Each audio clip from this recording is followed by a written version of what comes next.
Hey friends, Pastor Matt here. First, I want to congratulate you for making it to the end of 2020. Congratulations. I'm glad you made it, and we're hoping and praying that 2021 will be better in a lot of ways. Secondly, I want to congratulate you on your work toward becoming anti-racist allies in the struggle for racial equity and justice.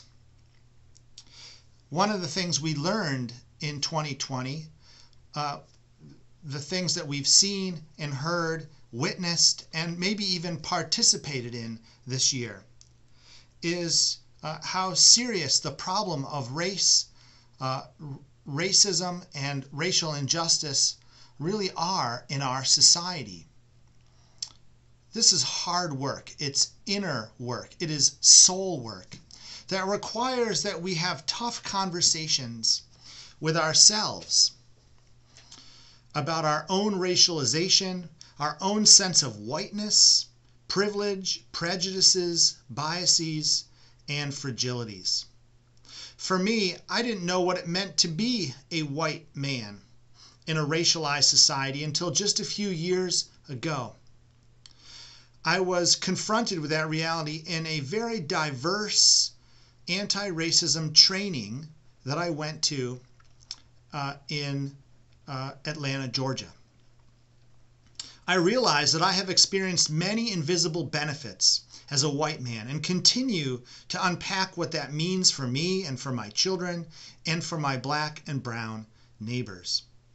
I've been confronted with my whiteness by learning the history, the stories of race and racism in America. And by watching the news and seeing the tragic violence against black bodies, the unjust shootings of unarmed black people by white police officers, and the white rage against Black Lives Matter and anti-racist protests in 2020. I've been part of an anti-racist interfaith organization called Power Interfaith, Lancaster. Power is people organizing to witness, empower, and rebuild. Together, Zion Akron and others have been fighting to end racial bias in public education funding in Pennsylvania, something that I care deeply about because my wife is a public educator and my sons go to public school. But I was not aware of how deeply entrenched racial inequity is in the way that public education is funded in Pennsylvania. Racial inequities that go back generations. We are now standing for criminal justice reform in Lancaster as well. Over 25 congregations are part of this emerging movement in Lancaster County. We believe in change. We hope for a different world, not one ruled by racial division and injustice, but by love and equity and peace. We like to say in community organizing that the first revolution is internal. Jesus said it this way: repent, for the kingdom of heaven has come near. God's dream for a just and peaceful world begins with change in my own heart and mind. Nothing changes externally and publicly unless it changes internally and personally first.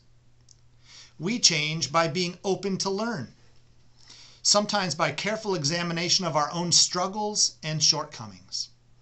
Again, I applaud you for taking the first steps in changing the world. We want to confront and dismantle systemic racism wherever it manifests itself to harm people because of the color of their skin. I know that Brianna has done an amazing job walking with you in the fall and preparing you for continued reflection and action in the year ahead, introducing St. Paul to anti-racism and faith. So what are our next steps together? How do we continue to further our work, our personal understanding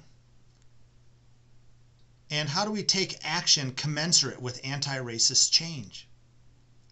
In the late winter and early spring of 21, I will begin a new course that will further explore the intersection of our Christian faith with racism and anti-racism. We will explore 2 books by a local author and professor at Messiah University, Drew Hart. Maybe you've heard of him. The first book is called Trouble I've Seen: Changing the Way the Church Views Racism. And the second is called Who Will Be a Witness? Igniting Activism for God's Justice, Love, and Deliverance. These books will serve as conversation partners with us as we continue the journey toward becoming anti-racist allies, strong and courageous in faith and public action. In the meantime, in the weeks and months ahead, I invite you to maybe take your Amazon gift card, your Kindle gift card, or your gift card for Barnes & Noble or Aaron's Books in downtown Lidditz. I invite you to consider taking up 1 or more other books for further exploration.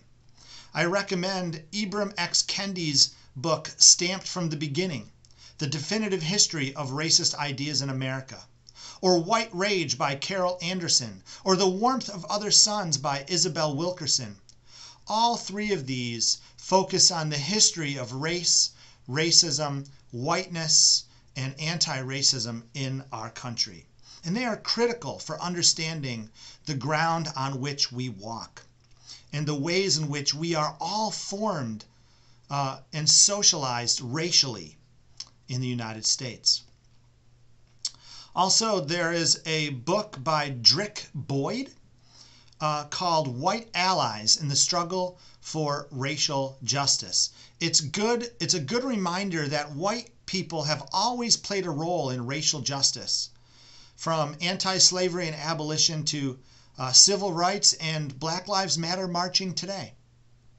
There's also an excellent documentary on PBS called Slavery and the Making of America. That's worth watching too. And for Martin Luther King Jr. Day this year, I invite you to read Dr. King's letter from a Birmingham jail, one of his most quoted masterpieces. We'll send you a copy of that letter by email and a list of resources you can select from to continue the interpersonal work of becoming anti-racist in the next couple of months. I look forward to struggling and growing together in 2021. Each of us has a work to do to further God's kingdom, to advance freedom and justice and peace for all. May you continue to have your eyes open, to be inspired and empowered to see and hear the truth about race, about racism, and about anti-racism, and about what it is to be white and what it is to be a person of color here in Lancaster County, in Pennsylvania, and in our country. I know that we have work to do in this year. I look forward to the ways we can do that work together.